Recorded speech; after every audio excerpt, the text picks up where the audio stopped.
aquí me gustaría lanzar un tema muy polémico que tiene que ver con una distinción que ya salió. Y es un tema de economía política, justamente. Yo creo que incluso muchos países, por ejemplo, de izquierda, socialdemócratas incluso, han puesto todas digamos, toda su iniciativa, todos sus recursos en generar una cosa que está de moda socialdemócratamente, que es la igualdad de oportunidades, el piso parejo. Entonces, claro, el piso parejo sigue jugando, no dije todo el mundo, ¿no? Ojalá. Pero incluso, y eso voy, creo que incluso ese es un ideal equivocado. ¿Por qué? Y aquí la distinción es sutil. Porque si yo busco el piso parejo, sigo privilegiando el ideal meritocrático. O sea, yo voy a poner un piso parejo para que las desigualdades sean por ejemplo, mérito. Y aquí voy a hacer un par de distinciones filosóficas y luego llego a la conclusión que me importa economía política. Yo creo que no está claro, y aquí otra vez voy a recomendar un libro de uno de los mejores filósofos mexicanos en la actualidad, de Axel Barceló, lo acaba de publicar en Cátedra, y creo que el estudio de Axel es tan interesante a nivel conceptual que tiene una aplicación casi a cualquier rubro. Y la pregunta que se plantea Axel es, ¿qué es que algo sea consecuencia de algo? Y sí, es una pregunta filosófica abstracta. ¿Qué significaría, llevándolo a nuestra discusión, que mi estatus, por ejemplo, cómo vivo, cuánto gano, es consecuencia real de mi trabajo o de mis méritos? Yo creo que esa pregunta, cuando te la haces en serio, te das cuenta, y en serio, quiero decir, en serio te sientes a pensar, lo reflexionas con calma, nos daremos cuenta que en la realidad, incluso en un ideal piso parejo, como ponía José Carlos, con una movilidad social perfecta, imaginémonos ese mundo Disney de la socialdemocracia, donde todo mundo tiene una movilidad social perfecta. O sea, tú naces de cierta manera y puedes llegar a ser el más rico, y el que nace más rico puede llegar a ser el más pobre. Ok, va. Imaginémonos ese mundo. Incluso en ese mundo sería deseable que alguien que no se esforzó demasiado muera en la calle de una enfermedad porque no se pudo pagar el hospital. Híjole, yo no lo sé. De entrada, porque yo creo que todo el discurso de economía política de igualdad de oportunidades parte del supuesto de que nacemos tabula rasa, y eso es falso, científicamente falso. Entonces, la igualdad de oportunidades es imposible en la realidad. Algunos nacemos con mayores capacidades para algo y menos capacidades para algo. Algunos nacen con muy pocas capacidades, otros con muchísimas capacidades.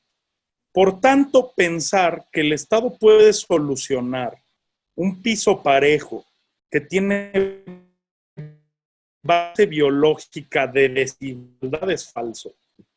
Nosotros necesitamos dejar de dar todo nuestro esfuerzo en asuntos políticos a generar un piso parejo que de hecho es imposible en la práctica. Por tanto, deberíamos de... sí, perdón.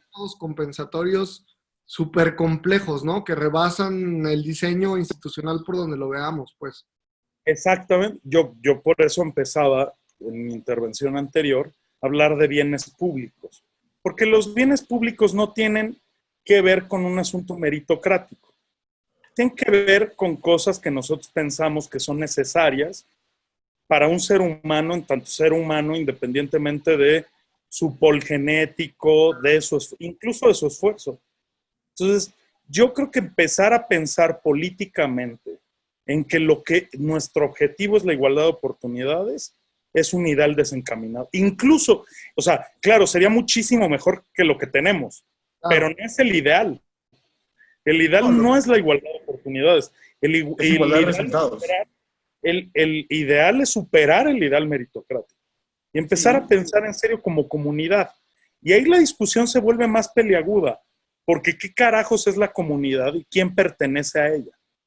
Y ahí el tema se vuelve un poco más escabroso, porque claro, a menos de que seas cosmopolita, pues entonces la cosa se vuelve todavía más desigual.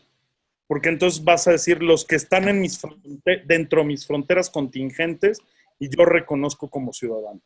Por tanto, yo suelo pensar que, por un lado, debemos primero ir hacia una igualdad de oportunidades para superarla, ¿no? Y llegar a un ideal no meritocrático, sino igualitario. Y segundo paso, ser cosmopolitas. Pero es que Porque la igualdad de oportunidades creo que también es necesaria, ¿no? Porque sí tenemos que llegar a una igualdad de oportunidades que permita competir en condiciones justas a los que están en disposición de competir, es decir, a los que tienen las características competitivas para ello. Y después... nada más hay una cosa, ¿competir para qué? Y esa No, es la pregunta. ¿Competir para qué? Yo creo que lo que podríamos empezar a discutir en ese sentido es cómo establecemos entonces una línea de bienestar, ¿no? Que es lo que podríamos decir. ¿Cuál es el bien público mínimo o cuál es la batería de bienes públicos mínimos para que todas las personas, incluyendo aquellas que no puedan competir para lo que sea, que ahorita lo podemos discutir, sigan teniendo acceso a una vida absolutamente digna en los términos humanos que debemos de discutir, ¿no? Ay, yo soy anti-Rawlsiano en una cosa que dijiste. El segundo principio de justicia de Rawls es la desigualdad está justificada siempre y cuando sea en favor de los menos favorecidos. Yo incluso iría más allá. La desigualdad solo está justificada por asunto de intereses personales. O sea, no en favor de los menos favorecidos. La desigualdad tiene sentido cuando tienes una batería de bienes públicos para que todo el mundo viva a mejor término, y odio decir este término, dignamente, ¿no? Cuando tienes a toda la población con un modo de vida digno, la desigualdad solo se justifica porque hay personas que quieren vivir por sus intereses de otra manera. Pero solo ese es el criterio. O sea, vaya, tú deberías de generar sí competitividad y sí libre mercado y sí competencia económica feroz incluso, pero por intereses, nada más. Porque hay personas que les parece que la manera en la que viven y la manera en la que quieren vivir es de otra manera en la cual ellos necesitan un yate en Miami. El límite moral del mercado, then again. Tal cual. Pero la igualdad de oportunidades es, y otra vez recomiendo un libro, el nuevo de Piketty, Capital e Ideología. Lo que hacemos es crear narrativas para justificar la desigualdad. Y son políticas, no son económicas. La igualdad de oportunidades son narrativas para justificar la desigualdad. Desigualdad es moralmente injusta. O sea, hay desigualdades moralmente injustas. Ojo, hay una cosa. Incluso en un estado utópico de igualdad de oportunidades y se dedicó a ser un flojo desde que nació hasta que se murió, no tendría por qué morirse en la calle. Punto. Tendría que poder ir a conciertos. Solo hay una cosa que es importante distinguir ahí, que es, estás hablando del concepto de lo público, los parques, el derecho a la vivienda, consideramos público el planeta en el que vivimos, es decir, que tengas un... No es público, ese es el punto. ¿Qué no es público? Exacto, y ahí se vuelve la pregunta, ¿qué no es público? Bueno, lo que no es público son bienes morales muy específicos, como la amistad. Yo no tengo la obligación de ser amigo de todos, por ejemplo, aunque no sea rival. Ese es un caso obvio. Pero yo incluso, sé. digamos, casas de 150 metros de terreno y 200 metros construidos, de ahí para arriba, lo que quieras. Sí, pero eso depende, de nuevo, de la disponibilidad de los recursos con la que estás pensando. Es decir, si no, pero son otros temas, amigo, de economía política. Sí, pero mejor hace daño, por ejemplo, la centralización. Un federalismo robusto pero robusto al punto en el fortalece los municipios y entonces que tengamos de hecho, un tipo de demografía como la europea funciona. Tener pueblos grandes, tener ciudades grandes, localidades grandes, subdividir más y no centralizar, parece que es algo muy deseable. ¿Por qué? Porque No estoy tienes tan seguro. Bueno, no lo sé. A ver, y ahorita si quieres lo discutimos. El asunto es el ideal meritocrático, y me quisiera quedar con ese punto de mi intervención para discutir. El ideal meritocrático, incluso con igualdad de oportunidades ideal, no es ideal. Ese es mi punto. Okay.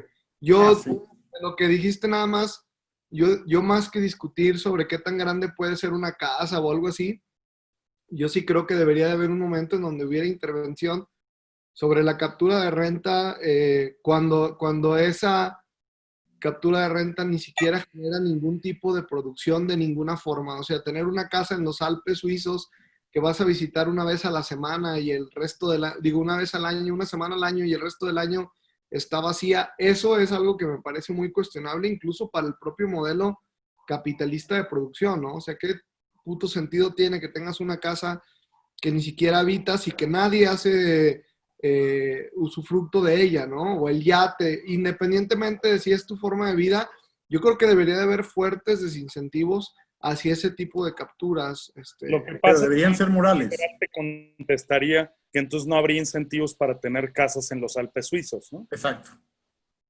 Nada más, yo ahí sí sé cómo responderle a ese neoliberal teórico. ¿No? ¿Eh? ¡Qué tragedia! Yo diría que tragedia, exactamente. Bueno, esa sería mi respuesta, pero Mi respuesta bueno, es al neoliberal sí le duele el corazón y dice, es que se acabarían incentivos para hacer ciertas cosas que yo creo que esas ciertas cosas no son necesarias, social, económico. Buen punto. Hay una cosa de la Unión Soviética como experimento social que es interesante rescatar, que es el sentido de pertenencia y de colectividad versus el ejercicio de pensar como individuo. Si tú piensas que lo que tú haces es parte de un colectivo, tus posturas ante lo que tienes, en este caso una casa en los Alpes suizos, contrasta claramente con la postura de individuo. Es decir, si mi objetivo maximizar es la calidad de vida de todos los que viven junto a mí, el que yo tenga una casa en los Alpes suizos solo por tenerla, que implica necesariamente que yo la poseo solo para que tú no la poseas, la tengo como un bien de ostento, tengo la Mona Lisa en un cuarto solo para que nadie más la vea, más que yo. Eso implica que entonces la manera en la que premias el individualismo, que hemos tendido a pensar por siglos de una cultura liberal mal entendida, que eso de hecho es deseable, ¿no? Y esa acumulación capitalista de lo tengo para que otros no lo tengan, aun cuando no se justifique, incluso en términos de recursos del planeta, que eso es algo que no hemos hablado, que es como, o sea, el planeta se está acabando, cabrón. Ni no se está acabando en el sentido de que lo estemos reduciendo, la materia ahí está, pero me refiero a la destrucción del planeta como un bien público, que no solo es Jeff Bezos, sino que también es mi vecina del 6, y soy yo, y eres tú, y es Mario, y es los hijos que ustedes tengan, si los tienen, y e incluso los hijos de mis amigos y tal, de otro grupo de gente, y de un perfecto desconocido, no deberían estar en contraposición de que Jeff Bezos pueda acumular la mayor cantidad de riqueza que pueda. Ese no es el punto. El punto es, ¿qué es lo que le permite comprar a Jeff Bezos esa riqueza? Si a Jeff Bezos le permite comprar una casa que no usa solo por ostentar que la tiene, solo por el consumo ostensible en el sentido de Veblen, de tengo una obra de arte para que otros no la puedan ver, tendrías que cuestionarte entonces qué significa ser humano. Porque entonces tu felicidad implícitamente no proviene de observar la obra de arte, proviene de observarla y que otros no puedan, ¿no?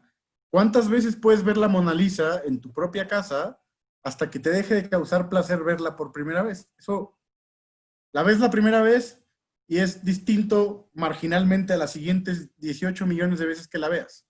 suponiendo que tú fueras la última persona en el mundo y pudieras ir a cualquier parte del planeta y pudieras ir a pasearte por el orbe, podrías ver las obras, podrías ver siglos de grandeza artística y creativa, y la podrías ver desde el punto de vista como económico, marginalmente iría descendiendo. Tu interés por ir a ver esas obras sería marginalmente menor cada vez.